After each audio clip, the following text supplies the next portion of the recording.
귀한 찬양 하나님께 영광 돌려서 참으로 감사드립니다. 그리고 새로 오신 우리 오정원 반주자님 진심으로 환영합니다. 앞으로도 정말 협력하여 하나님께 영광 돌리는 그런 귀한 사역이 되시길 바랍니다. 오늘 저는 고난에 관한 이야기를 좀 하려고 합니다. 이번 주에 저희들이 다루는 그 주제가 그거라서요. 고난으로 연결됨이라고 하는 그런 제목을 붙였습니다. 소제목이 있는데 상처 입은 세상에서 그리스도의 고난의 깊이를 마주하다, 뭐 이런 부제입니다. 혹시 얼굴에 칼댄 분들 계세요? 몸에 칼댄 분들 계세요?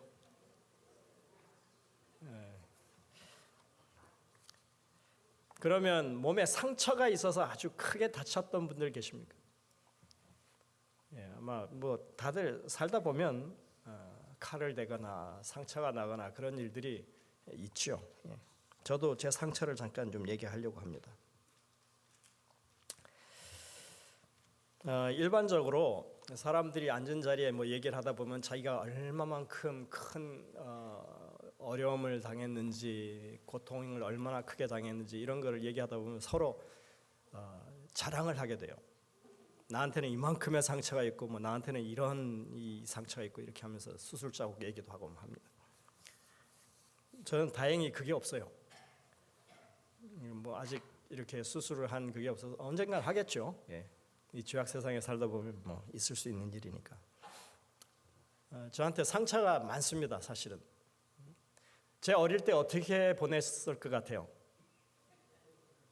여러분들 개구장이일 것 같아요? 네, 기대 어긋나서 죄송합니다. 전 되게 조용한 그리고 수줍음도 많은 그런 아이였습니다. 누가 봐도 모범생 같은 그런. 안 믿으시네요. 저희 부모님 속을 별로 안 썩인 아들 중에 하나입니다. 그리고 평탄하게 살아왔습니다. 대체로 그런 삶을 살았습니다. 근데 여러분들 평범하고 그 다음에 그냥 모범적인 삶을 살더라도 사고를 당하고 상처를 입을 수는 있죠. 제가 초등학교 1학년 때 상처를 크게 한번 입었어요. 제 턱에 보면 이렇게 조금 이렇게 눈에 띌까 말까 한 그런 흉터가 있습니다. 이유가 이렇습니다. 제가 그때 이 경상북도 이 경산시 거기가 사정동 144번지, 그게 영남36 중고등학교 주소입니다.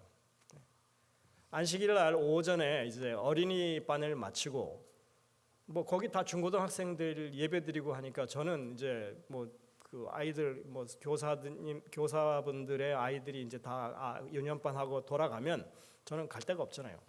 그래서 혼자 심심해서 남기숙사 앞에 그네가 있었는데 그네를 탔어요. 근데 그네를 정말 잘 탔습니다. 너무 잘 타가다가 이렇게 휙 하고 올라가는데 순간적으로 손을 놔버렸어요. 여러분들 제가 그래서 비행을 했다는 거 아닙니까? 붕 하고 날아가지고 착지한 데가 하필이면 그 수도가 그 빨래하는 수도가 시멘트 바닥에 떨어졌어요. 그리고 저는 이제 실신을 했습니다. 초등학교 1학년이 그 뭐 몸도 조그만 애가 날아가지고 거기 떨어졌으니 그리고 이제 기절을 해갖고 있는 거예요. 그 시간이 얼마나 지났는지 몰라요. 근데 어쨌든 그 강당에서 예배드리고 올라오던 이제 이 중고생들 형아들이 그 올라오다가 저를 본 거예요. 그때 저희 누님들이 그때 영남36 다닐 때거든요. 그러니까 이제 뭐예요? 그냥 저를 그냥 들쳐업고 이렇게 저희 집으로 이제 연락을 하고 해가지고 저희 부모님은 경상중학교에 다니셨는데 하여튼 그래갖고 제가 죽다 살아났어요. 근데 뭐 죽다 살아났다는 얘기를 들으시면서도 아무도 안 웃으시네. 한동안 저는 병원도 안 가고 그냥 여기다 턱 밑에다가 이만한 반창고를 하나 이렇게 해가서 붙이고 그리고 지냈었던 기억이 있습니다. 제 팔에도 뭐 지리산 갔다가 한번 날라가지고 그대로 내려오는 길에 날라가지고 이렇게 그 바닥에 있는 돌에 씩 깨어가서 완전히 여기가 다 드러났던 그런 경험도 있고요. 초등학교 5학년 때 하면 또 아주 쓰라린 그런 기억들이 있습니다. 하필이면 교문을 넘다가 교문 창살 뾰족한데 허벅지가 찔려가지고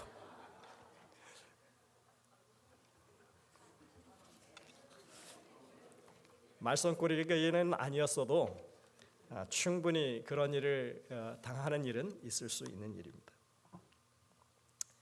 뭐 저는 그 정도지만 교통사고를 크게 당한다든지 정말 아주 큰 사고를 겪는다든지 뜻하지 않게 질병에 걸려서 정말 생사를 오가는 그런 경험을 한다든지 우리가 이 인생에서 겪을 수 있는 수많은 위험천만한 그리고 대단히 고통스러운 그런 경험들을 우리가 할 수 있는 겁니다. 그래서 뭐 그냥 우리가 일반적으로 상식적으로 하는 말이 인생은 뭐와 같다고 그래요? 인생은 고해와 같다 이렇게 말합니다. 이게 상식이에요, 그게. 여러분들 물론 우리가 겪는 사건, 사고 이런 것들이 우리의 부주의나 실수에 의해서도 될 수 있지만 내가 전혀 의도하지 않아도 그런 일을 당할 수 있습니까? 예, 당할 수 있습니다. 아니, 나는 그렇게 열심히 건강 생활하고 그다음에 식생활 잘 챙기고 했는데 폐암에 걸릴 수 있고요. 위암에 걸릴 수도 있어요.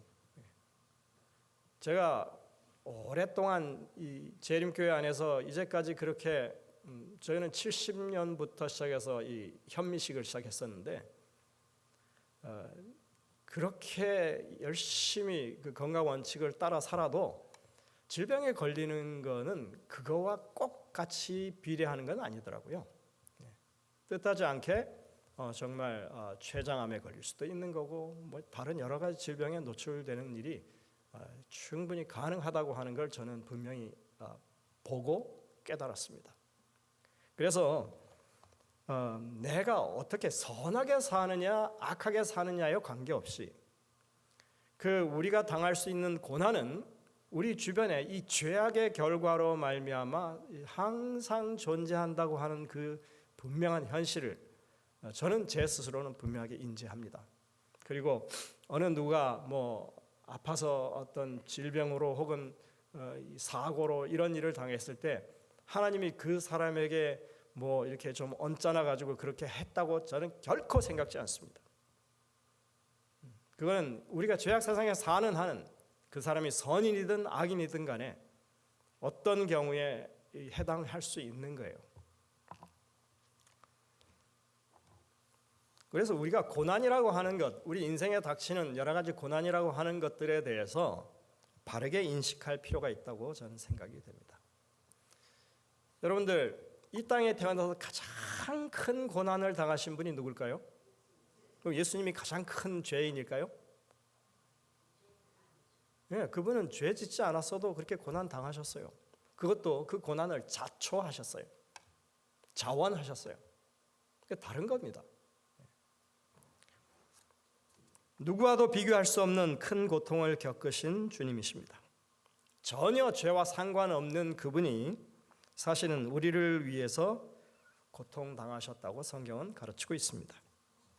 그것에 대해서 이사야 53장 3절부터 5절은 그 말씀이 요약적으로 이렇게 제가 볼 수 있다고 생각돼서 그 구절을 골랐습니다. 이렇게 말씀합니다. 그는 멸시를 받아 사람에게 버림받았으며 간고를 많이 겪었으며 질고를 아는 자라. 마치 사람들이 그에게서 얼굴을 가린 것 같이 멸시를 당하였고 우리도 그를 귀히 여기지 아니하였도다. 그는 실로 우리의 질고를 지고 우리의 슬픔을 당하였거늘 우리는 생각하기를 그는 징벌을 받아 하나님께 맞으며 고난을 당한다 하였노라. 그리고 우리가 너무나 잘 아는 성경절입니다. 그가 찔림은 우리의 허물 때문이요 그가 상함은 우리의 죄악 때문이라. 그가 징계를 받음으로 우리는 평화를 누리고 그가 채찍에 맞음으로 우리는 나음을 받았도다. 예수님 오시기 전에 거의 700년 전에 쓰여진 예언입니다. 이 말씀이 예수님 오시기 몇 년 전이요? 700 몇십 년 전이에요. 이 예언이 너무나 정확하게 맞았어요. 그죠?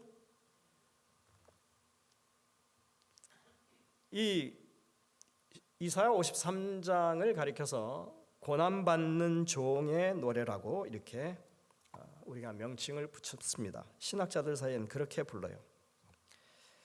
이사야 53장은 성경 말씀을 최고로 높이는 유대인들이 공식 석상에서는 결코 인용하지 않는 가장 깊이 하는 성경장입니다.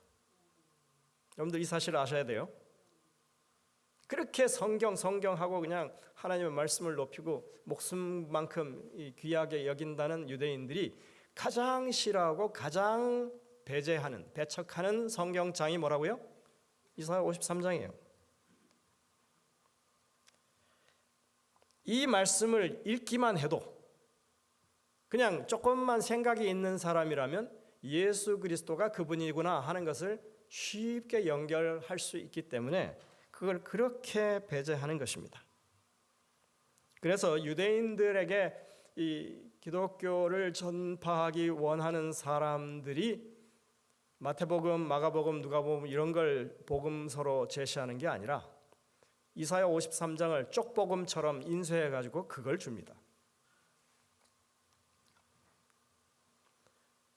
이사야 53장에 여기 나와 있는 몇몇 단어들 한번 생각해 보시겠습니다. 여기 평범한 단어들이 아닙니다. 멸시, 버림받음, 간고, 질고, 얼굴을 가림, 귀하게 여기지 않음, 징벌, 고난 이런 단어들이 쓰이고 있어요. 여러분들 이거 한꺼번에 여러분들 삶에 그게 임한다고 하면 여러분들 어떻게 하시겠어요? 감당하실 수 있겠어요? 이러한 모든 묘사되고 있는 좋지 않고 우리가 너무나 감당하기 힘든 고난의 요소들이 예수님의 삶에, 특별히 이 봉사하시는 그 삶에 한꺼번에 다 집중되었다고 하는 사실을 우리가 여기서 볼 수 있습니다. 이 멸시라고 하는 것, 멸시 당해 보셨나요? 세상에 없는 존재처럼. 그래서 사람들 요즘 그 학교에서 학폭 뭐 나오고 할 때 항상 투명인간 취급당하는 왕따. 예. 뭐 그게 어쩌면 멸시에 속할 수도 있어요. 그런데 이거 차원이 다릅니다. 아예 인격적인 존재로 취급하지 않는 것입니다. 여기 얼굴을 돌린다고 하는 것, 이건 뭐예요? 이 사람의 이 전두엽과 이 판단할 수 있는 모든 것들이 그냥 없다는 얘기예요. 그렇죠? 하나님께서 우리에게 얼굴을 돌리신다. 이건 정말 큰 재앙입니다. 근데 우리가 사람을 대할 때 얼굴을 돌린다? 이거 아주 좋지 않은 행동입니다. 여러분들 아무리 관계가 좋지 않아도 만나시면 인사하십시오. 얼굴 돌리지 마시고. 예? 이게 사람을 대하는 기본적인 그런 예의입니다. 그러니까 이거는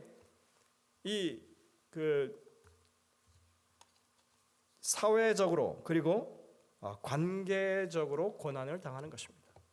다 단절되는 거예요. 여기 간고라고 했습니다. 간고. 이것은 슬픔을 말해요. 아주 깊은 슬픔을 말해요. 비통함을 이야기합니다. 슬픔은 여러분들 이게 뭐 눈물을 흘려야만 슬픕니까? 아니면 항상 슬플 수 있습니까? 웃고 있어도 슬플 수 있어요. 그죠? 그건 마음의 통곡입니다. 정신적으로 그리고 감정적으로 고난을 당하는 것입니다. 질고라고 했습니다. 그냥 우리가 쉽게 풀면 질병의 고통이에요. 육신적으로 고난을 당하는 거예요. 자, 그러니까 예수님이 당하신 것은 육체적으로뿐만 아니라 또 정신적으로뿐만 아니라 관계에 있어서도 그야말로 총체적인 고난이죠. 육신이 아프고 정말 힘든데 주변에 아무도 잡아주는 손길이 없다면 여러분들 그것만큼 힘든 일이 있을까요? 거기에다가 정신적으로 감정적으로도 너무나 슬픔에 잠겨 있다면 우리가 그 시련을 어떻게 이길까요? 여러분들 멜 깁슨이라고 하는 사람 알죠? 배우였다가 영화 감독하는 사람. 그 사람이 예전에 영화 한 편을 찍었죠. 유명한 Passion of Christ, 예? 그리스도의 고난에 관한 그 영화를 찍었습니다. 그거 찍으면서 정말 예수님이 얼마나 끔찍하게 고초를 겪었는지 눈으로 보이죠. 이게 채찍을 맞아서 살 껍질이 다 이렇게 갈라지고 피가 흐르고 하는 그런 모습들, 사실적인 묘사를 하려고 꽤나 노력을 했었습니다. 그것이 주님의 고난을 시각적으로 이렇게 표현하려고 노력을 많이 했지만 그건 그저 보여지는 상황일 뿐이고 주님이 그 심정적으로 감정적으로 또 주님이 겪으셨던 그런 외면과 멸시, 조롱 이런 것들을 다 그 마음의 그것이 어떤지를 우리는 사실 그걸로는 다 충족시키지 못하는 것입니다. 이사야 53장에서는 주님이 겪은 고난을 이야기할 때 하나의 어떤 기본적인 이 컨셉이 있습니다. 장치가 있습니다. 그게 뭐냐 하면 우리 그리고 그 이렇게 구분하고 있다고 하는 거예요. 우리와 그라고 하는 것은 우리는 모든 세상의 사람들을 가리키고 그리고 그는 그분 혼자예요. 실로 그는 우리의 질고를 지고 우리의 슬픔을 당하였거늘 그가 찔림은 우리의 허물을 인하며 그가 상함은 우리의 죄악 때문이라. 뭐 이런 표현들, 그게 전부 다 우리 그리고 그 이렇게 대조를 하고 있습니다.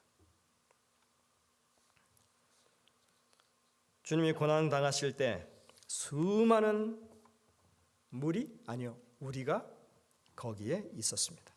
그죠? 고난을 우리는 어떤 입장에 섰냐면 그분을 고통스럽게 하는 가해자의 입장에 있거나 혹은 방관자의 입장에 서 있는 것입니다. 주님께서 그 고난의 무게를 지탱하고 있는 그 어깨는 오직 그분의 어깨밖에 없었습니다. 아무도 그분에게 이렇게 어깨를 부축하거나 도와주는 사람이 없었습니다. 성경은 이사야 53장은 우리는 각기 제 갈 길로 갔다 이렇게 표현하고 있습니다. 그 모든 짐을 그러나 하나님께서 그에게 감당시키셨다. 이 감당시키다라고 하는 말이요 정말 의미가 깊은 말입니다. 이 감당시키다는 말은 그냥 뭔가 누르고 있는 것, 여러분들 가슴에 이런 바위가 하나 있다면 그걸 번쩍 들어 올리는 걸 말해요. 감당했다. 번쩍 들어 올려요. 그리고 그것을 어깨에 메고 그 다음에 어깨에 매다도 감당하다는 의미에 들어있어요. 또 그것을 멀리 대 던지는 것도 감당하다에 들어있는 의미입니다. 그러니까 예수님은 이 땅에 죄로 고통당하는 우리 그 죄의 무게를 감당해서 죽을 수밖에 없는 우리의 이 죄의 짐을 번쩍 들어 올리셔서 어깨에 짊어지고 그걸 멀리 내다 버리셨어요. 그리고 그분이 요한복음 5장 어린 양의 비유에 보면 그 잃은 양을 찾아서 어떻게 하고 어깨에 메고 집으로 돌아오는 얘기가 있잖아요. 그러니까 이게 예수님의 역사하심 감당하셨다고 하는 이 우리의 구원을 위해서 감당하셨다고 하는 게 정말 의미가 큰 그런 단어인 것입니다. 우리는 다 뭐 했다? 그런데 제 갈 길로 다 각자의 죄악을 저지르는 사람이었다. 그 세대 중에 누가 생각하기를 아무도 그 생각 못했다는 얘기죠. 외면하고 무관심했다는 얘기입니다. 그가 곤욕과 신문을 당하고 끌려갔으나 그 세대 중에 누가 생각하기를 그가 살아있는 자들의 땅에서 끊어짐은 마땅히 형벌받을 내 백성의 허물 때문이라 하였으리요.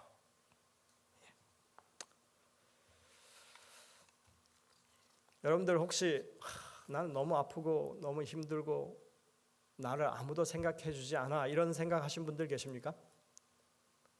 고통 중에 있는데 정말 나는 홀로 그 고통을 감당하고 있다고 생각한 분들 계십니까?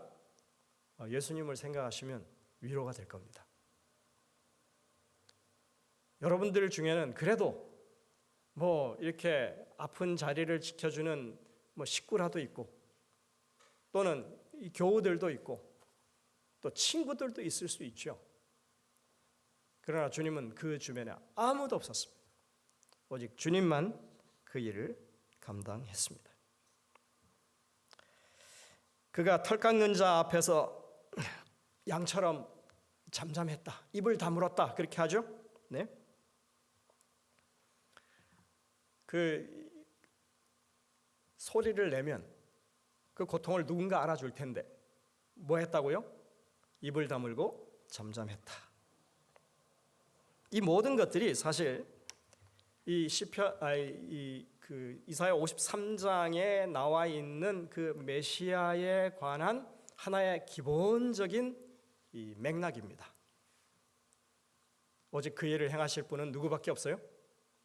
그분밖에 없어요. 어느 누구도 어느 인간도 그걸 이해할 수 없는 것입니다. 여러분들 이 기독교 역사 2000년 내내 우리가 하나님의 말씀을 연구해서 그리스도의 그 희생의 의미를 찾고 있지만 그것이 온전치 않아요. 그런데 하물며 그 당시에 예수님이 이 땅에 오셔서 나사렛 마을에 어떤 한 그 새파란 젊은 이 랍비가 나와가지고 그렇게 구원의 도리라고 자기네들이 이제까지 얘기했던 것과 다른 이야기를 하고 있는데 거기에 관심을 가지고 높이 사고 그 존중했겠습니까? 그런 일은 있을 수 없죠. 아무도 주님의 그 희생의 가치를 이해하지 못했습니다. 주님께서 멸시와 간고와 질고를 겪는 동안 정말 그분은 그것에 대해서 변명하지도 않았고 설명하지도 않았고 그 일을 감당하셨고 그래서 철저히 고립되었고 버림받은 그런 존재가 되었습니다. 그러나 여러분들 주님은 그런 일을 겪으셨기 때문에 우리가 외롭다고 할 때 내가 고통당한다고 할 때 그걸 아세요. 얼마나 아플지 얼마나 외로울지를 아시는 것입니다. 여러분들 진리는 숫자로 결정되지 않습니다. 그렇죠? 민주주의 너무 좋아하지 마십시오. 그렇다고 제가 뭐 공산주의 얘기하는 게 아닙니다. 다수로 뭔가를 결정하는 이 시스템에는요 분명히 결함이 있습니다. 그 사람들이 정말 똑바로 쓰고 온전한 판단력을 가진 사람일 때에만 그건 의미가 있어요. 근데 그 사람들이 그걸 결정하는 이 주권자라고 하는 사람들이 타락하고 자기 이익만 추구하는 사람들일 때는 문제가 다른 겁니다. 제가 계속해서 이데올로기를 제가 거부하는 이유 중에 하나가 그겁니다. 뭐 공산주의가 옳으니 뭐 민주주의가 옳으니 여러분들 민주주의에 대한 절대적인 찬양을 하시면 안 됩니다. 재림교인 특별히 성경을 제대로 아는 사람들이라면. 왜요? 예수님은 다수결에 의해서 처형당하셨어요. 그 당시에는 하나님의 뜻을 거부하고 자기들의 이익만 쫓는 사람들이 다수였으니까요. 그 판결을 제대로 할 수 있는 빌라도조차도 군중의 힘에 밀려서 정치적인 어떤 이 저울질을 하면서 그가 바르지 못한 판결을 내리지 않았습니다.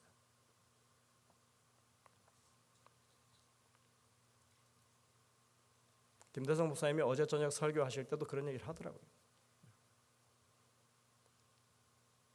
민주당, 공화당, 여러분들 속은 다 똑같습니다. 그걸 아셔야 합니다. 절대로 진리는 다수결로 판정되지 않습니다. 사람이 많이 따른다고 비진리가 진리가 될 수는 없습니다.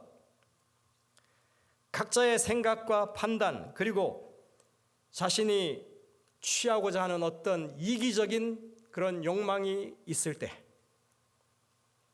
본인이 목격하고 경험한 것이라 하더라도 각자의 판단 기준에 따라서 사실이 다르게 규정될 때 여러분들 수많은 사람들이 오판을 하고 잘못된 판단을 할 수 있습니다. 그래서 사실은 절대로 진실을 말하지 않습니다. 수많은 잘못된 사실들이 사람들의 입에서 나올지라도 진실은 오직 하나밖에 없습니다. 주님은 우리의 삶을 위한 유일한 진리가 되시고 그분만이 이 고난받는 이 세상에 살아가는 우리들에게 있어서 진실이 되시는 것입니다. 주님이 당한 고난은 결코 정당한 고난이 아니었죠.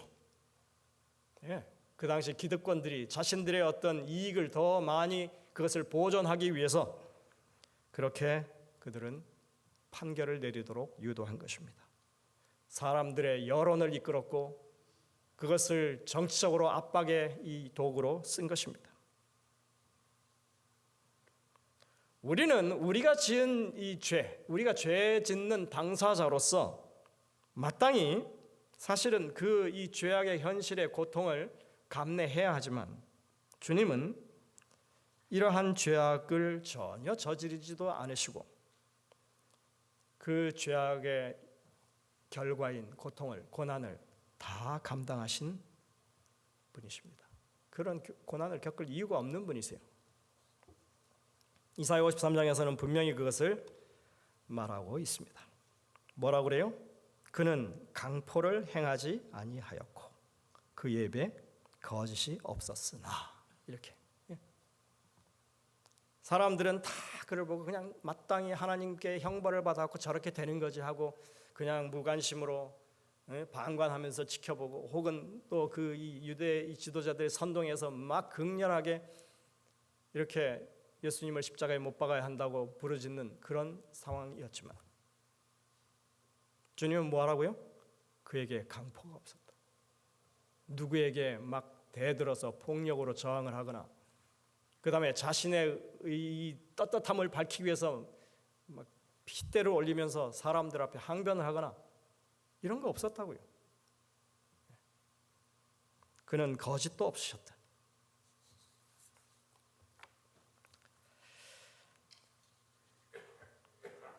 그게 다 이제 이 이사야 53장에 그가 상함은 우리의 허물 때문, 그가 찔림은 우리의 허물 때문이라고 그러고 그가 상함은 우리의 죄악 때문이라고 이렇게 얘기하잖아요. 여러분들 제가 중요한 거는 강조를 해야 된다고 늘 반복해서 말해야 된다고 얘기합니다. 지금 이 미가서를 할 때부터도 계속 나온 얘기였고 제가 시편 51편을 강의할 때도 나온 얘기였습니다. 하나님께서 우리의 죄를 사하신다고 할 때는 항상 세 가지 죄에 대한 이야기를 합니다. 허물, 죄악, 죄.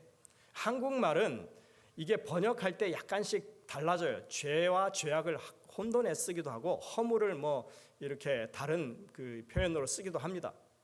그런데 영어에는 똑같아요. 왜? 그게 각각 다른 의미를 가진 죄를 가리키는 것이기 때문이에요. 여러분들 미가 6장에 나왔죠? 시편 51편에도 나왔어요. 그 다음에 레위기 16장이 대속죄일에 모든 죄를 속한다고 했을 때 똑같이 이 세 단어가 쓰입니다. 그리고 지난주에도 말씀드렸지만 다니엘 9장에서 메시아가 오셔서 이 땅에서 우리의 죄를 사하신다고 하는 그걸 이야기할 때도 이 똑같은 세 단어가 우리의 사함받을 죄의 목록에 들어가고 있어요.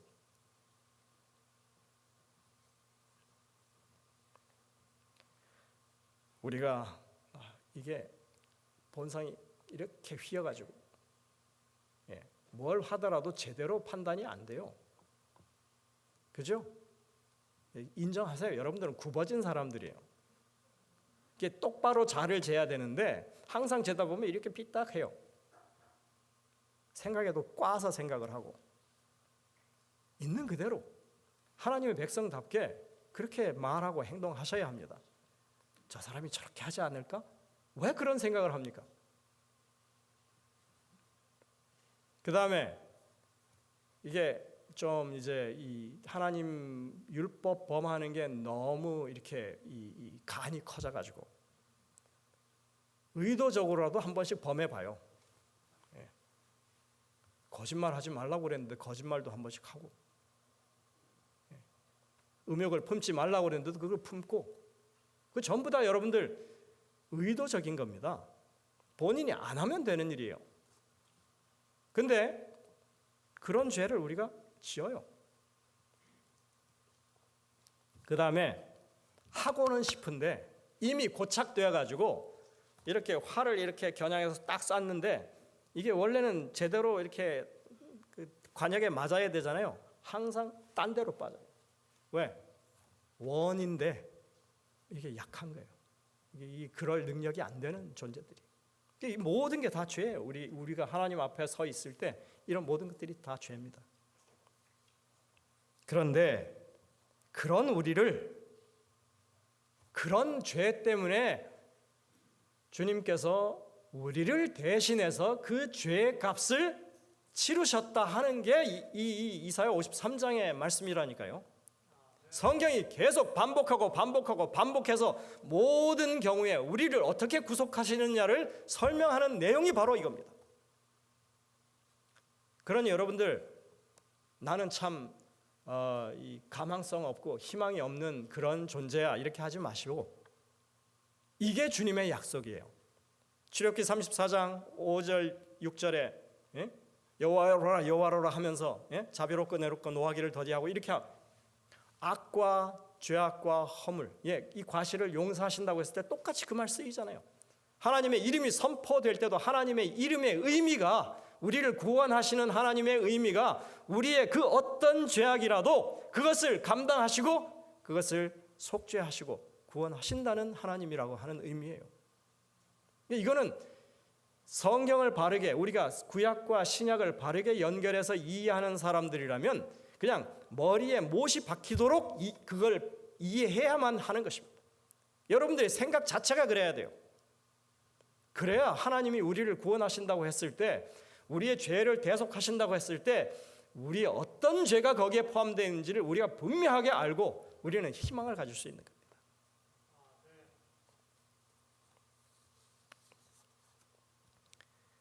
이런 모든 그 죄로 말미암아 그분이 고통당하신다고 하는 것, 여기 질고와 이렇게 그 간고와 그 다음에 고통이라 고난이라고 하는 이런 표현 모두가 다 어느 한 단어에 집중되냐면요,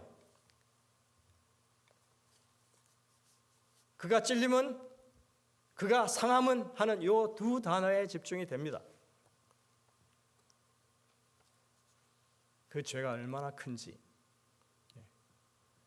그가 찔렸다고 했을 때 원래 그 히브리 본문의 의미는 뭐냐면요, 구멍을 뚫다예요. 구멍을 뚫다. 그러니까 예수님이 십자가에 달리셨을 때 어디에 구멍이 뚫어졌어요? 두 손과 발에.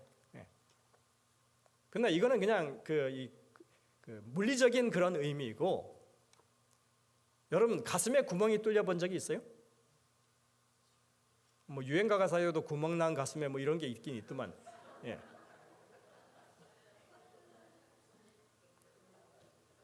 뭘 해도 허전한 거예요. 예? 뭘 해도 만족이 없고 공허하고, 하나님께서 사람들의 죄 때문에 가슴에 구멍이 나셨어요. 그 얘기입니다, 여러분들. 예? 그가 상하셨다고 그래요. 우리의 죄 때문에. 이 상함이라고 하는 단어는요, 여러분들 그냥 좀 상처나고 찢어진 이런 개념이 아닙니다. 예? 문자적인 의미로 하면 산산조각이 나다, 으깨어서 가루로 만들다, 이런 게예요. 여러분들 혹시 이렇게까지 마음이 상해 본 적이 있으세요? 예? 대부분의 상처는 아무입니다. 그렇죠? 시간이 지나면 아물어요. 그런데 하나님의 마음에 우리의 죄 때문에 생긴 상처는 그게 아물지 못하는 상처예요. 아니, 그 사랑하는 그 자식이 고통당하고 죽어가고 있는 모습을 보면서 밥이 입에 넘어가고 편안하게 골프나 치고 유유자적하게 여행이나 다니고 그럴 부모가 있을까요, 여러분들?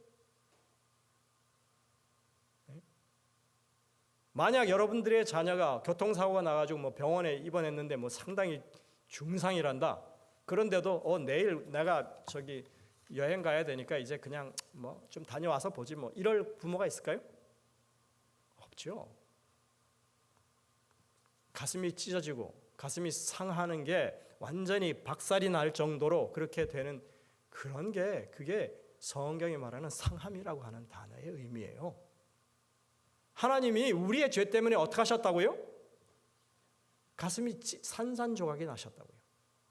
가슴에 뻥 하고 구멍이 뚫렸다고요.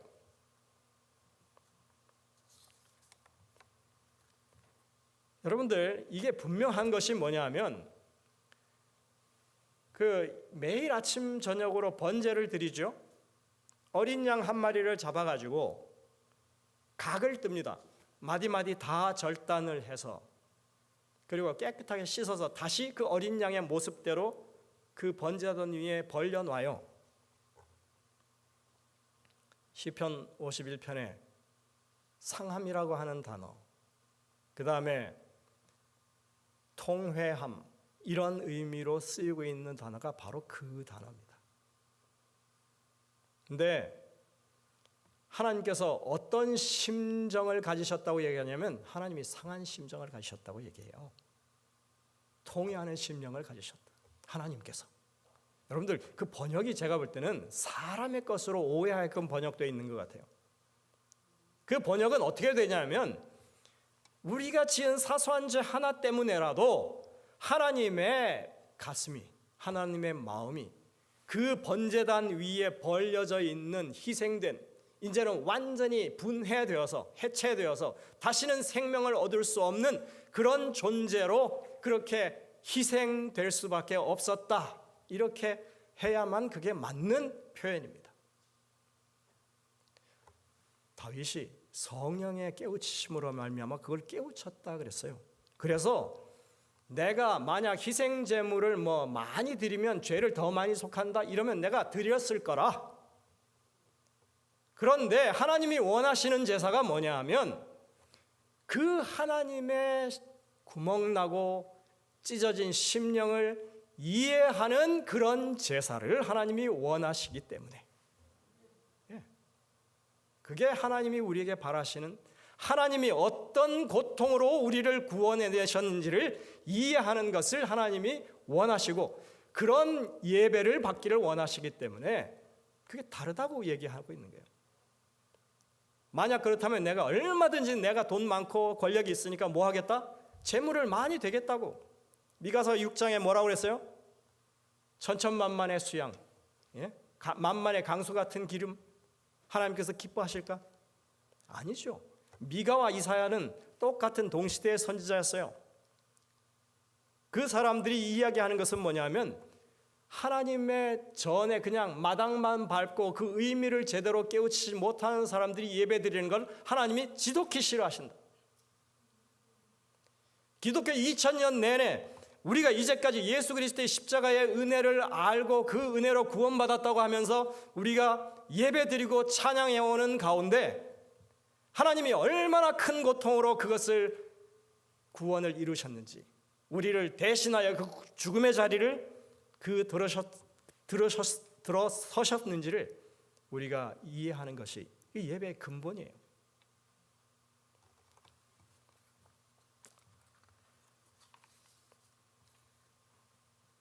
시간이 이렇게 훌쩍 가버리네.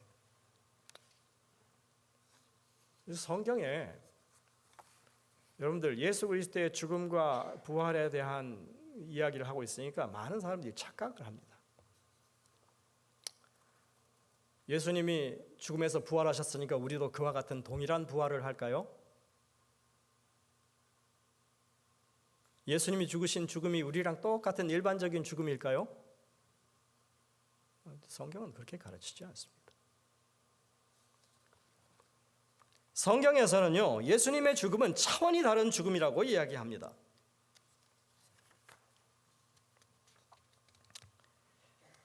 주님께서 죽으신 사망은 둘째 사망입니다. 일반적인 사망은 주님께서 우리를 대신해서 그 죄값인 죄 싹슨 사망이라고 했을 때 이 사망은 일반적인 죽음을 가리키는 게 아니라 영원한 죽음이에요. 둘째 사망이에요. 성경에서 계시록 20장에 가르치는.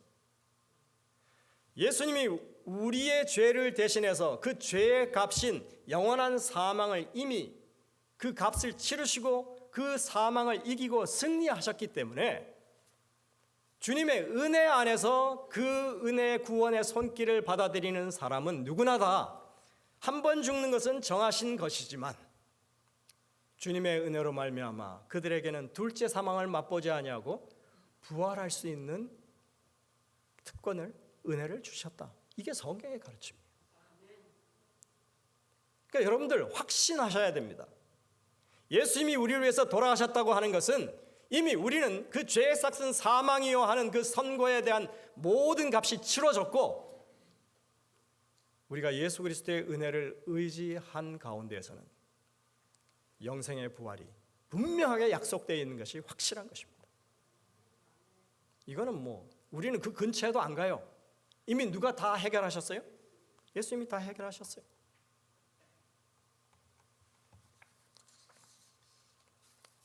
이것이 삶과 죽음 그리고 부활과 영생에 대한 진실입니다, 여러분들.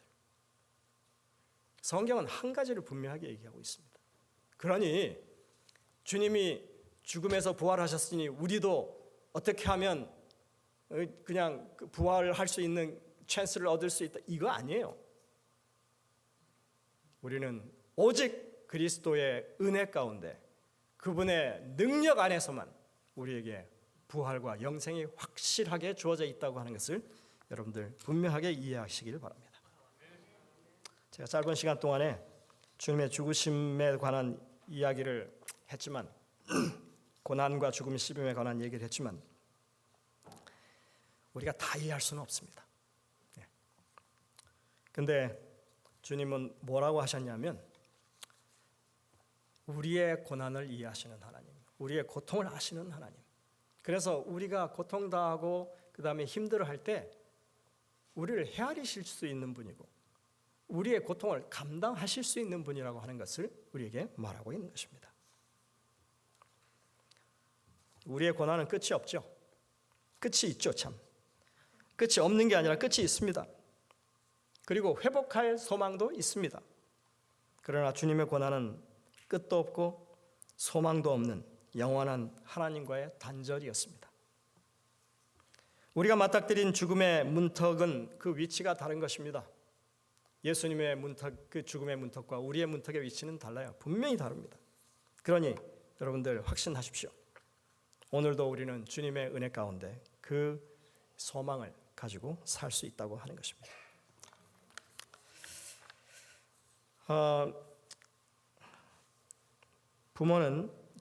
부모님이 죽으면 산에다 묻고 자식이 죽으면 가슴에 묻는다고 하는 얘기가 있습니다. 혹시 그런 자식을 먼저 보낸 경험을 하신 분들이 이 자리에 계시다면 아마 이해가 되실 겁니다. 5월 어느 날에 물놀이를 나갔던 아들이 물에 빠져 죽었습니다. 어머니는 그 평생 동안 젊은 날에 잃은 그 아들의 죽음을 잊지 못하고 5월이 되면 가슴이 갑갑해지고 몸이 시름시름 아픈 그런 경험을 하셔야 했습니다. 저희 어머니 얘기입니다. 그렇게 똘똘하고 저보다 훨씬 더 뛰어났다고 그래요. 하필이면 저 형을 저한테 비교해갖고 제가 항상 형 생각하면 좀 주눅이 들 정도로 아버지의 모든 이 관심, 기대를 다 모았던 그 아들이 국민학교 3학년 그냥 그 5월 어느 날에 그렇게 친구의 동생을 구하기 위해서 물에 뛰어들었다가 죽었습니다.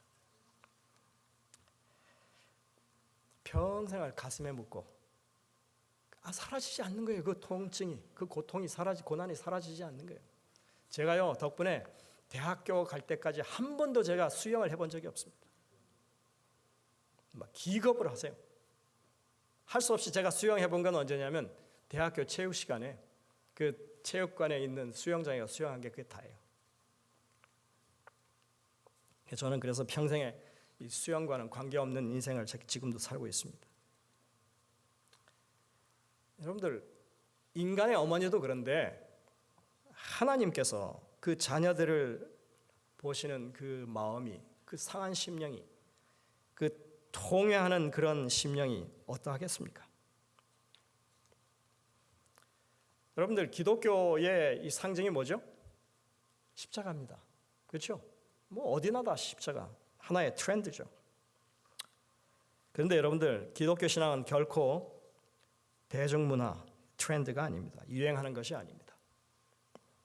문화라고 하는 말은 라틴어 콜레레에서 온 말인데 그것은 원래 땅을 경작하고 가꾼다라고 하는 그런 의미의 말입니다. 그러니까 이 문화, 이 재림교회 문화 혹은 교회 문화, 기독교 문화라고 하는 것은 그저 트렌드나 유행으로 잠깐 있다가 사라지는 것이 아니라 변화를 일으키는 어떤 물리적인 행동을 가리키고 그리고 숱한 과정의 결과로 드러난 산물을 가리킵니다. 저도 이 문화사역이라고 하는 것에 대한 상당한 어떤 관심을 가졌던 사람인데 그러니까 이 겉으로 보여지는 이 빙산의 일각과도 같은 거예요. 문화라고 하는 것은. 근데 그 밑에 더 큰 것이 있습니다. 그건 그리스도의 문화라고 하는 것은 뭐 그리스도인 문화라고도 할 수 있겠죠. 그것은 그 밑에 예수 그리스도의 생각, 사상이 있고 예수 그리스도를 본받는 삶이 있고 그분의 가르침을 충실히 이해하고 그것을 따르는 그런 우리 삶 전체가 사실은 숨겨져 있는 것이어야만 합니다. 그래서 그리스도의 문화는 유행을 타지 않습니다. 그것은 언제나 한결같아야만 합니다. 뭐 누가 뭘 한다고 해서 따라서 뭐 단기 선교 막 이렇게 하고 이런 게 아니에요. 그것은 우리의 실체적인 삶으로만 가꾸어질 수 있고 그 결실을 맺는 것입니다. 여러분들 제발 뭐 하는 척하지 마시기 바랍니다. 봉사하는 척하지 마시고 봉사하십시오.